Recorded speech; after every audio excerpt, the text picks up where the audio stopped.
दोस्तों आज के क्लास में हम लोग ट्रिग्नोमेट्री के ज़बरदस्त प्रश्नों को करेंगे। बस इस क्लास को आपको पूरा देखना है, शुरू से लेकर अंतिम तक। एक एक पॉइंट ध्यान से समझिएगा, तभी आप इन प्रश्नों को आराम से बिना किसी दिक्कत के कम समय में कर पाएंगे। सारा अप्रोच सीखिए, ट्रिक सीखिए, फिर इसके बाद प्रश्नों को लगाइए। ठीक है, तो पहला प्रश्न यहाँ पर दिया गया है। वैसे प्रश्नों में सीधे सीधे जो आपके दिमाग में जो कॉन्सेप्ट, जो मेथड आपके दिमाग में उस टाइम पे आता है, वही मेथड तुरंत लगा दीजिए। आप ये मत सोचिए, आपका क्या होता है ना कि 1 मिनट तो आप सोचने में लगा देते हैं कि कौन सा मेथड बेस्ट है। जो भी आपके दिमाग में तुरंत स्ट्राइक करे वही मेथड आप यहाँ पे लगा दीजिए। अब यहाँ पे ऐसे प्रश्न में क्या दिया गया है कि यदि थीटा एक न्यून कोण है और कॉट थीटा की वैल्यू 12/35 है, तो सेक थीटा की वैल्यू निकालनी है। इसकी वैल्यू दी गई है, सेक थीटा की वैल्यू निकालनी है। तो सीधे आपको यहाँ पर दिमाग में आना चाहिए कि भैया तुरंत एक हम यहाँ पे राइट एंगल ट्रायंगल बना लें, यानी कि समकोण त्रिभुज बना लें। तो चलिए हमने यहाँ पे समकोण त्रिभुज बना लिया। अब कॉट थीटा का मतलब होता है, अगर ये हमारा थीटा है बच्चों, अगर ये हमारा थीटा है तो कॉट थीटा मतलब होता है कि आधार बटे लंब। तो आधार मतलब 12, तो 12 ये आधार हो गया और लंब हमारा कितना हो जाएगा, 35 हो जाएगा। तो यहाँ पे ये लंब है 35, है ना। अब यहाँ पे आप इसको सॉल्व मत करिए, सॉल्व बिल्कुल नहीं करना है आपको कर्ण निकालने के लिए। कर्ण आपको पता कहाँ से चलेगा, इसको देखिए आपको यहाँ पे ऑप्शन में देखिए कि 12 और 35 के अलावा और क्या दिख रहा है आपको।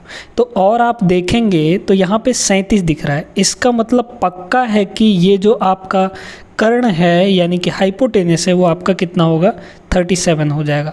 चाहे तो आप इसको पाइथागोरस थ्योरम लगा के कैलकुलेट भी कर सकते हैं। कैसे लगाते हैं, 35 का स्क्वायर प्लस 12 का स्क्वायर कर देंगे और अंडर रूट लगा देंगे, तो वो 37 ही आएगा। तो कैलकुलेट करने में क्यों हम टाइम खर्च करें, जब हमको यहाँ पे हिंट दे रखा है, ऑप्शन में दे रखा है कि 37 होगा भैया, तो 37 कर लेते हैं। ठीक है, अब आपको सेक थीटा निकालना है। ठीक है, सेक थीटा आप जानते हैं कि ट्रिग्नोमेट्रिक रेशियो आपके 6 होते हैं टोटल, साइन, सेक, साइन, कॉस, टेन, सेक, कॉसेक और कॉट, ये 6 होते हैं। अब ये जो 6 हैं, इनमें से जो 3 हैं वो एक दूसरे के उल्टे होते हैं। जैसे मान लीजिए कि यहाँ पे हम आपको थोड़ा सा समझा ही देते हैं, ठीक ना। जैसे मान लीजिए कि यहाँ पे जो साइन थीटा है वो कॉसेक का उल्टा होता है, यानी 1/कॉसेक होता है। 1/ क्या होता है, कॉसेक होता है दोस्तों। ठीक है, या फिर इसी को हम उल्टा भी कह सकते हैं कि कॉसेक थीटा जो है वो 1/साइन थीटा के बराबर होगा। इसी तरीके से जो कॉस थीटा है वो कॉस का उल्टा होता है, यानी कॉस का रेसिप्रोकल होता है, सेक का रेसिप्रोकल होता है, यानी 1/सेक थीटा। तो अगर हम सेक थीटा को देखें तो सेक थीटा हमारा 1/कॉस थीटा हो जाएगा, है ना। फिर आता है आपका टेन थीटा। तो जो टेन थीटा है वो कॉट का उल्टा होता है, यानी 1/कॉट थीटा हो जाता है ना। इतनी चीज़ तो आप लोग जानते ही होंगे। क्लियर हो गई बात। अब यहाँ पे आपको बोला है सेक थीटा बोला है। अगर आप सेक थीटा को नहीं जानते हैं कि क्या होगा, हाइपोटेनस होगा, लंब होगा, क्या होगा, कुछ नहीं पता है, तो भाई कॉस थीटा का तो जानते हैं ना। इन तीनों का याद कर लीजिए, साइन का, कॉस का और टेन का। कॉस होता है आपका आधार बटे कर्ण, तो सेक जो होगा कॉस का उल्टा हो जाएगा, यानी कर्ण बटे आधार, यानी सेक थीटा की वैल्यू यहाँ से कितनी आ जाएगी दोस्तों, सेक थीटा की वैल्यू कर्ण यानी कि 37 बटे आधार यानी कि 12। तो 37/12 इसका करेक्ट आंसर हो जाएगा, जो कि आपके ऑप्शन नंबर 2 में है। करेक्ट हो गया ना। देखिए कितना आसान है। बस आपको जो तरीका उस टाइम पे सूझे एग्ज़ाम में वही तरीका लगाइए, सोचने में टाइम बर्बाद मत करिएगा। क्लियर हो गई बात। आगे चलिए बढ़ते हैं अगले प्रश्न में। आइए देखिएगा इस प्रश्न को, बहुत आसान सा प्रश्न है अगर आप थोड़ा सा दिमाग लगाएंगे तो। क्या दिया है, 1 - cos p × 1 + cos p = 3/4 है। जहाँ पे p एक न्यून कोण है, यानी ऑब्ट्यूस एंगल है, सेक p की वैल्यू चाहिए आपको, है ना। अब यहाँ पे थोड़ा सा इसको सिंप्लीफाई करना पड़ेगा, तभी जाके यहाँ पे वैल्यू निकल पाएगा। देखिए 1 minus cos P into 1 plus cos P, ये a minus B A plus B के फॉर्म में दिया है कि नहीं, है ना। तो a minus B A plus B क्या होता है, a square minus B square, a का स्क्वायर का मतलब 1 का स्क्वायर, तो 1 का स्क्वायर 1 ही होगा, माइनस b का स्क्वायर यानी कि कॉस p का स्क्वायर, कॉस p का स्क्वायर कितना हो जाएगा, कॉस स्क्वायर p हो जाएगा, ठीक है। और इक्वल टू यही किसके बराबर दिया गया है, आपका 3/4 के बराबर दिया गया है। अब थोड़ा सा ये सोचिए दोस्तों कि जो 1 माइनस कॉस स्क्वायर पी होगा वो किसके बराबर होगा, तो वो आपका सीधे सीधे साइन स्क्वायर पी के बराबर हो जाएगा, साइन स्क्वायर पी के बराबर। अब सोचेंगे कैसे, तो सुनिएगा, एक फॉर्मूला आपको पता है कि भाई साइन स्क्वायर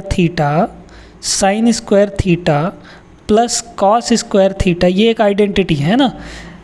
ये दोनों की वैल्यू जो स्क्वायर का सम होता है वो कितना बराबर होता है, 1 के बराबर होता है, हमेशा ये चीज़ होती है, ठीक है। Sine square theta plus cos square theta हमेशा 1 के बराबर होता है। तो अगर हम कॉस स्क्वायर थीटा को उधर ले जाएंगे तो 1 माइनस कॉस स्क्वायर थीटा हो जाएगा और इधर क्या बचेगा, साइन स्क्वायर थीटा। तो 1 माइनस कॉस स्क्वायर थीटा की वैल्यू साइन स्क्वायर थीटा हम लोग लिख सकते हैं। ऐसे ही 1 माइनस कॉस स्क्वायर पी की वैल्यू साइन स्क्वायर पी हो गई। और ये वैल्यू आपको कितनी दे रखी है, तो ये वैल्यू दे रखी है आपकी 3/4, ठीक है। अब यहाँ से साइन पी की अगर हम वैल्यू निकालें, साइन पी की वैल्यू तो कितना हो जाएगा, इधर स्क्वायर है तो उधर जाके रूट लग जाएगा, तो रूट लगा दीजिए, √3 का √3 हो गया और √4 की वैल्यू कितनी होती है, 2 हो जाएगी, डायरेक्ट हमने कर दिया। अब फिर वही आपको क्या करना है, यहाँ पे एक छोटा सा राइट एंगल ट्रायंगल बना लीजिए, या फिर अगर आपको यहाँ पे एंगल निकाल सकते हैं, मतलब P की वैल्यू निकाल सकते हैं तो वो भी निकाल सकते हैं, है ना, उससे कोई बहुत बड़ा दिक्कत नहीं है। अच्छा आइए, तो P हमारा यहाँ होगा। अब साइन थीटा क्या होता है आपका, लंब बटे कर्ण, तो लंब आपका कितना है, √3 है, यानी कि लंब आपका ये हो जाएगा √3, कर्ण कितना हो जाएगा, 2 हो जाएगा, मतलब ये कितना होगा। तो इसको निकालने के लिए क्या करेंगे, देख लीजिए, तो ये हो जाएगा आपका 1 हो जाएगा। समझ में आ गई बात कि नहीं, कैसे निकाले हैं वो आपको पता चल गया होगा। 2 का स्क्वायर यानी 4 माइनस √3 का स्क्वायर 3, तो 4 में से 3 गया 1 और 1 का रूट लगाएंगे तो 1 ही आएगा, यानी आधार आपका कितना आ गया 1। आपको क्या बोला है, आपको सेक पी बोला है ना, यानी सेक थीटा बोला है, सेक थीटा यानी कि सेक पी की वैल्यू। तो सेक पी क्या होता है, कॉस का उल्टा, कॉस होता है आपका आधार बटे कर्ण, तो सेक हो जाएगा कर्ण बटे आधार, कर्ण मतलब 2/1, 2/1 का मतलब 2। ऑप्शन नंबर 3 यहाँ पे करेक्ट आंसर बन जाएगा। क्लियर हो गई होगी बात। आगे चलते हैं हम लोग अगले प्रश्न में। देखिए दोस्तों, इस सवाल को देखिएगा, बहुत आसान सा सवाल है, आप लोग कर लेंगे। डायरेक्टली आपको इसमें क्या करना है, थीटा की वैल्यू रख देनी है, ठीक है। तो यहाँ थीटा की जगह पर हम क्या रख देंगे, 60 डिग्री रख देंगे, क्योंकि थीटा की वैल्यू 60 दी गई है। यहाँ पे भी 60 रख दीजिए। अब आपको ये वैल्यूज़ पता होनी चाहिए, तभी आप जल्दी कर पाएंगे, है ना। कॉट थीटा यानी कॉट 60 डिग्री की वैल्यू होती है √3, है ना। कॉट नहीं 1/√3 होती है। कॉट 60 डिग्री, कॉट 60 डिग्री, है ना। कॉट 60 डिग्री की वैल्यू होती है tan 60 की, तो √3 होती है, तो उसका उल्टा हो जाएगा, यानी 1/√3। तो कॉट 60 डिग्री की वैल्यू 1/√3 हो जाता है ना। अच्छा, इसका स्क्वायर है, तो अगर हम इधर स्क्वायर लगाएंगे तो इधर भी स्क्वायर हो जाएगा आपका, है ना। तो यहाँ से ये कितना आ जाएगा, 1 का स्क्वायर 1, √3 का स्क्वायर 3 हो जाएगा। तो कॉट स्क्वायर 60 डिग्री की वैल्यू 1/3 आ गई। अब यहाँ से होगा क्या, ये है 2 आपका इंटू कॉट स्क्वायर 60 डिग्री है, इसकी वैल्यू कितनी है, 1/3 है, तो ऊपर हो गया 2/3, डिवाइड में आपका कितना है 1 माइनस कॉट स्क्वायर 60 डिग्री की वैल्यू 1/3, तो ये हो जाएगा 1/3। ऊपर आपका कितना हुआ, 2 1 कम 2, 2/3, और नीचे में 3 1 कम 3 -1 यानी 2/3 नीचे भी हो गया, तो 2/3 डिवाइड होगा 1 आ जाएगा। Correct answer option number D. आसान है, बस आपको वैल्यूज़ याद होने चाहिए, तभी आप जल्दी कर पाएंगे, ठीक है ना। आगे चलते हैं, बढ़ते हैं अगले प्रश्न में। आइए देखिएगा दोस्तों, अब ये प्रश्न है थोड़ा सा आपका दिमाग भिड़ाने वाला। देखिएगा, यहाँ पे √3 sine theta minus cos theta की वैल्यू 0 दे रखी है, ठीक है। बोला है cos cube theta minus √3 sine cube theta की वैल्यू बताइए। क्या करना है, इसको तो पहले सिंप्लीफाई करेंगे इस पार्ट को, है ना। तो root three sine theta equal to, ये माइनस कॉस थीटा उधर जाएगा तो प्लस कॉस थीटा हो जाएगा, यानी कि ये हो गया आपका कॉस थीटा। ठीक है, कॉस थीटा को इधर ले आता है तो हो जाएगा ये साइन थीटा और अपॉन कॉस थीटा, है ना, इक्वल टू इधर बचा 1 और ये डिवाइड में आपका √3 चला जाएगा। इसकी वैल्यू कितनी होती है, sine theta upon cos theta की वैल्यू ये हो जाता है आपका टेन थीटा, है ना। तो ये हो जाएगा टेन थीटा के बराबर। अब टेन थीटा की वैल्यू 1/√3 दिया है, यानी कि थीटा की वैल्यू कितनी होनी चाहिए, किस थीटा के वैल्यू के लिए टेन का वैल्यू 1/√3 होता है। तो आप कहेंगे कि 30 डिग्री, है ना, टेन 30 डिग्री की वैल्यू 1/√3 होती है। तो थीटा की वैल्यू आपकी कितनी आ गई, कितनी होनी चाहिए, 30 डिग्री। बस इसमें पुट कर दीजिए, कितना होगा कॉस क्यूब थीटा। तो कॉस थीटा की वैल्यू यहाँ पे कितना रखेंगे हम लोग, 30 डिग्री रखेंगे, यहाँ पे भी हम लोग 30 डिग्री रखेंगे, है ना। तो कॉस 30 डिग्री की वैल्यू होती है √3/2, है ना, √3/2 ही होता है। तो हो जाएगा cos 30 की वैल्यू √3/2। इसका क्या करना है आपको, क्यूब करना है ना, यानी पावर में 3 करना है। फिर माइनस है √3 साइन थीटा। तो साइन थीटा की वैल्यू होती है 1/3। ठीक है, कितना होता है, 1/3 होता है, 1/2 होता है। इसका आपको क्या करना है, क्यूब करना है। √3 आपका अलग है, ठीक है, साइन पे क्यूब लगा हुआ है, तो साइन थीटा की वैल्यू 1/2 साइन 30 की वैल्यू और उसका क्यूब हो जाएगा। अब इसको सीधे सिंप्लीफाई करना, √3 की पावर 3 है, √3 की पावर 3 कितना होता है, अच्छा √3 का स्क्वायर करेंगे तो सीधे 3 आएगा और एक पावर यहाँ पे बच जाएगा, यानी 3√3 हो जाएगा। क्लियर हो गई, कैसे आया है समझ गए होंगे भाई। √3 यहाँ पे क्या है, इसको हम लोग ऐसे लिख सकते हैं, √3 का स्क्वायर और इंटू √3 की पावर 1 लिख सकते हैं कि नहीं, क्योंकि 3 पावर है यहाँ। तो √3 का 2 पावर यहाँ हो गया, 1 पावर यहाँ हो गया, अलग अलग कर सकते हैं ना। √3 का स्क्वायर सीधे 3 हो जाएगा और √3 एक तो बचा रह जाएगा, यानी कि √3 का क्यूब कितना होगा, 3√3 हो जाएगा। और अपॉन में 2 का क्यूब कितना होगा, 8 होगा, माइनस √3 तो ये ऐसे ही रहेगा, 1 का क्यूब 1 ही होता है और डिवाइड में आपका कितना हो जाएगा, 2 का क्यूब, ये हो गया 8। ठीक है, अब यहाँ पे नीचे तो आपका 8 आ जाएगा, यहाँ पे है 3√3 और यहाँ पे सिर्फ एक ही √3 है। तो 3√3 में से 1 √3 घटेगा तो आपका 2√3 आ जाएगा। तो 2√3 का मतलब क्या हुआ, 2 चौके 8, यानी √3/4, √3/4 कट जाएगा, है ना। 2 से ये कितनी बार में कटेगा, 4 बार में। तो √3/4 इसका करेक्ट आंसर होगा दोस्तों, ऑप्शन नंबर फर्स्ट यहाँ पे सही आंसर बन जाएगा, है ना। तो ये भी अच्छे से आप लोग समझ गए होंगे। ऐसे ही बेहतरीन सवालों को हम लोग और भी करेंगे आगे। तो चलिए बढ़ते हैं अगले सवाल में। चलिए आइए देखिए इस सवाल को, सवाल अच्छा है, इसमें थोड़ा सा दिमाग लगाइए कि भाई साइन थीटा की वैल्यू 3/4 है और कॉस थीटा की वैल्यू 5/4 है। आपको 1 + tan θ/1 - cot थीटा की वैल्यू चाहिए, है ना।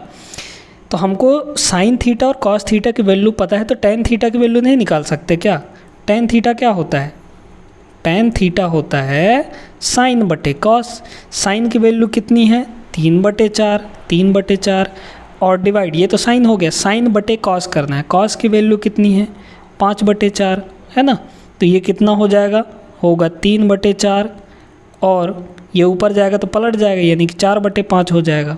4 से 4 कटेगा, आपका 3/5 आंसर आ जाएगा, मतलब कि tan थीटा की वैल्यू आ जाएगी।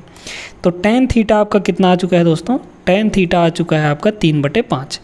अब यहाँ पे डायरेक्टली रख दीजिए, तो 1 + tan थीटा की वैल्यू 3/5 और डिवाइड में 1 - cot theta. cot theta tan का उल्टा होता है, tan थीटा अगर आपका 3/5 है तो cot थीटा 5/3 हो जाएगा, तो यहाँ पे हो जाएगा 5/3। ठीक है, सिंप्लीफाई करिए तो 5 × 5 + 3 यानी कि 8/5 ऊपर हो गया आपका, है ना। नीचे क्या होगा, 3 × 3 3 × 3 -5, 3 - 5 करेंगे तो -2 आएगा, मतलब -2/3 हो जाएगा ये। ठीक है, 8/5 ये ऊपर जाएगा तो उल्टा हो जाएगा, यानी कि 3/-2 हो जाएगा, है ना। काटिए इसको, तो 2 से आपका ये कटेगा 4 बार में, 2 चौके 8, यानी कि ऊपर आ जाएगा आपका -12, है ना, -4 3 12/5, तो -12/5 इसका सही जवाब होगा, जो कि आपके ऑप्शन नंबर यहाँ पे 4th में है। क्लियर हो गई ना। तो ऐसे ही सवालों को आप लोग जल्दी जल्दी उड़ाते जाइए, बस आपको कॉन्सेप्ट पढ़ना है अच्छे से, और कॉन्सेप्ट पढ़ के आपको सवाल चुटकियों में एकदम उड़ा देना है, ठीक है।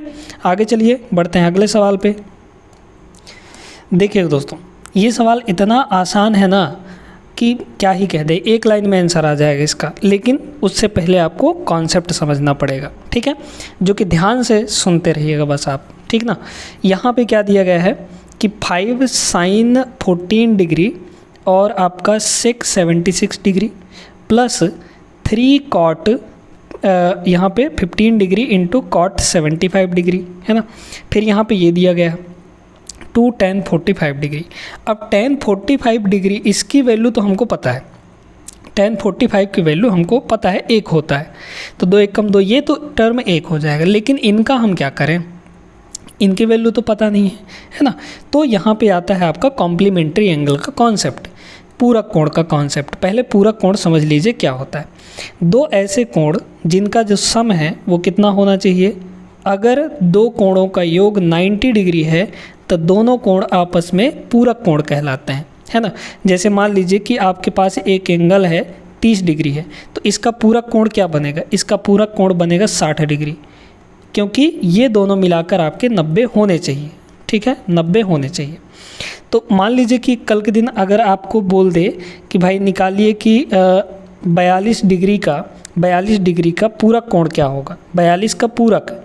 अब इसमें हम ऐसा क्या जोड़ दें कि ये 90 बन जाए, तो क्या करेंगे, पूरक कोण निकालने के लिए 90 में से जो वैल्यू दिया गया है उसको घटा देंगे, यानी कि ये आ जाएगा आपका कितना, 48, है ना। तो पूरक कोण निकालने के लिए 90 में से घटा देते हैं उसको, तो पूरक कोण बन जाता है। तो पूरक कोण का चीज़ समझ गए। अब सुनिएगा ध्यान से इस चीज़ को, है ना। देखिए दोस्तों, हमेशा जो है पूरक कोण की अगर बात करें तो साइन जो है वो चेंज होता है कॉस में, साइन जो है वो चेंज होता है कॉस में, और कॉस जो है साइन चेंज होगा आपका, कॉस जो है चेंज होगा साइन में। इसी तरीके से जो सेक है, सेक वो किस में चेंज होगा, वो होगा आपका कॉसेक में, कॉसेक में, और कॉसेक जो है चेंज होगा सेक में।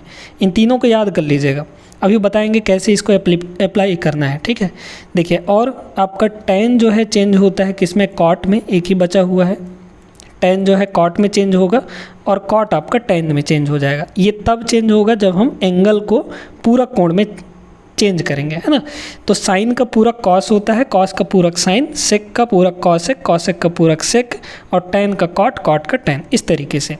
अब देखिए यहाँ पे जैसे ये आपका क्या दिया है, सेक 76, है ना, सेक 76 दिया है। तो इस सेक 76 को अगर हम पूरा कोण में चेंज करें, यानी इसका कम्प्लीमेंट्री अगर हम लें, तो सेक का कम्प्लीमेंट्री क्या होता है, कॉसेक, है ना। तो यहाँ पे थोड़ा सा अच्छे से ही समझा देते हैं आपको। सेक 76 डिग्री की हम लोग वैल्यू निकाल रहे हैं, सेक 76, तो ये क्या होगा, सेक का पूरक क्या होगा, कॉसेक, है ना। इसके पूरक में तो चेंज कर दिए, अब 76 का भी पूरक आपको लेना पड़ेगा, तभी तो बराबर होगी चीज़ें।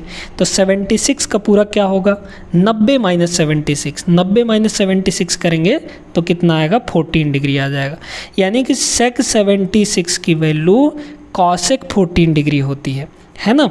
अब सुनिए यहाँ पे एक लॉजिक, ये आपका कितना है, 5 sin 14 डिग्री और इनटू सेक 76 की वैल्यू कॉसेक, ये हो जाएगा कॉसेक 14 डिग्री। अब एंगल आपका सेम हो चुका है, यहाँ भी 14, यहाँ भी 14। अब आप जानते हैं यहाँ पे एक चीज़ और सुन लीजिए, ठीक है, एक और बढ़िया चीज़ बता रहे हैं आपको, ध्यान से सुनते जाइएगा। साइन इंटू कॉसेक, याद रखिएगा हमेशा, sine theta into cosec theta, cosec theta, ये 1 के बराबर होता है, क्योंकि आपको पता है कि साइन थीटा की वैल्यू 1/cosec थीटा होता है, तो बटे में जो कॉसेक थीटा है वो इधर आ जाएगा, है ना। इसी तरीके से दूसरा नंबर आपका जो कॉस थीटा और इनटू सेक थीटा होता है, सेक थीटा ये भी 1 के बराबर होता है। और इसी तरीके से आपका जो tan theta into cot theta है, इंटू कॉट थीटा, ये भी किसके बराबर होता है दोस्तों? 1 के बराबर होता है। अब यहाँ पे थीटा बराबर है 14 डिग्री है, तो साइन और कॉसेक का मल्टीप्लाई कितना होगा? 1 के बराबर होगा। मतलब ये पूरा जो वैल्यू है आपके पास कितना हो गया? 1 हो गया।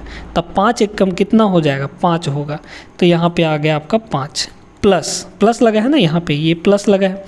अब देखिए कॉट 75 डिग्री, कॉट 15 डिग्री।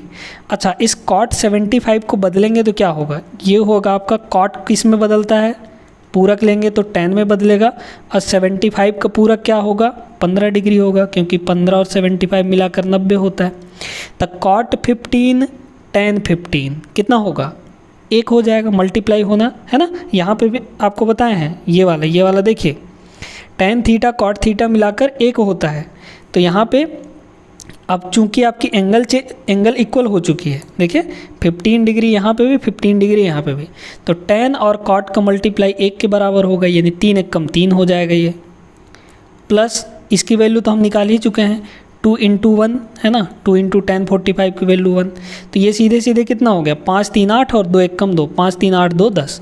तो 10 इस सवाल का करेक्ट आंसर हो जाएगा, जो कि आपके ऑप्शन नंबर 3 में है। ठीक है, बहुत आसान है ये, बस आप प्रैक्टिस करेंगे तो ये ट्रिग्नोमेट्री बस दिखने में इतना कठिन लगता है, बाकी है बहुत आसान, है ना। बस आप कॉन्सेप्ट को, चीज़ों को अच्छे से सीख लीजिए एक बार, और उनको बस दिमाग में रखे जाइए, क्योंकि ट्रिग्नोमेट्री में बहुत सारे फॉर्मूले हैं, बहुत सारे कॉन्सेप्ट हैं। आप फॉर्मूले से ही फॉर्मूला निकालना सीखिए, तब यहाँ पे ट्रिग्नोमेट्री अच्छे से बनने लगेगा। ठीक है, उम्मीद करते हैं सभी को समझ में आ गया होगा, और ज़्यादा से ज़्यादा आप दिमाग में सॉल्व करने का प्रयास करें, ताकि ये पेन चलाने का जो समय है वो आपका कम हो सके। आप कम से कम पेन चलाकर आंसर निकालने का प्रयास करें। ठीक है, मिलते हैं अगले वीडियो में। आज के क्लास में फ़िलहाल इतना ही। वीडियो अच्छी लगी हो तो लाइक कर दीजिए, और दोस्तों के साथ अपने ज़रूर शेयर कर दीजिएगा। चैनल पर नए हैं तो सब्सक्राइब भी कर लीजिए, और इस चैनल को ज़रूर सपोर्ट करिएगा। मिलते हैं अगले क्लास में, तब तक के लिए जय हिंद।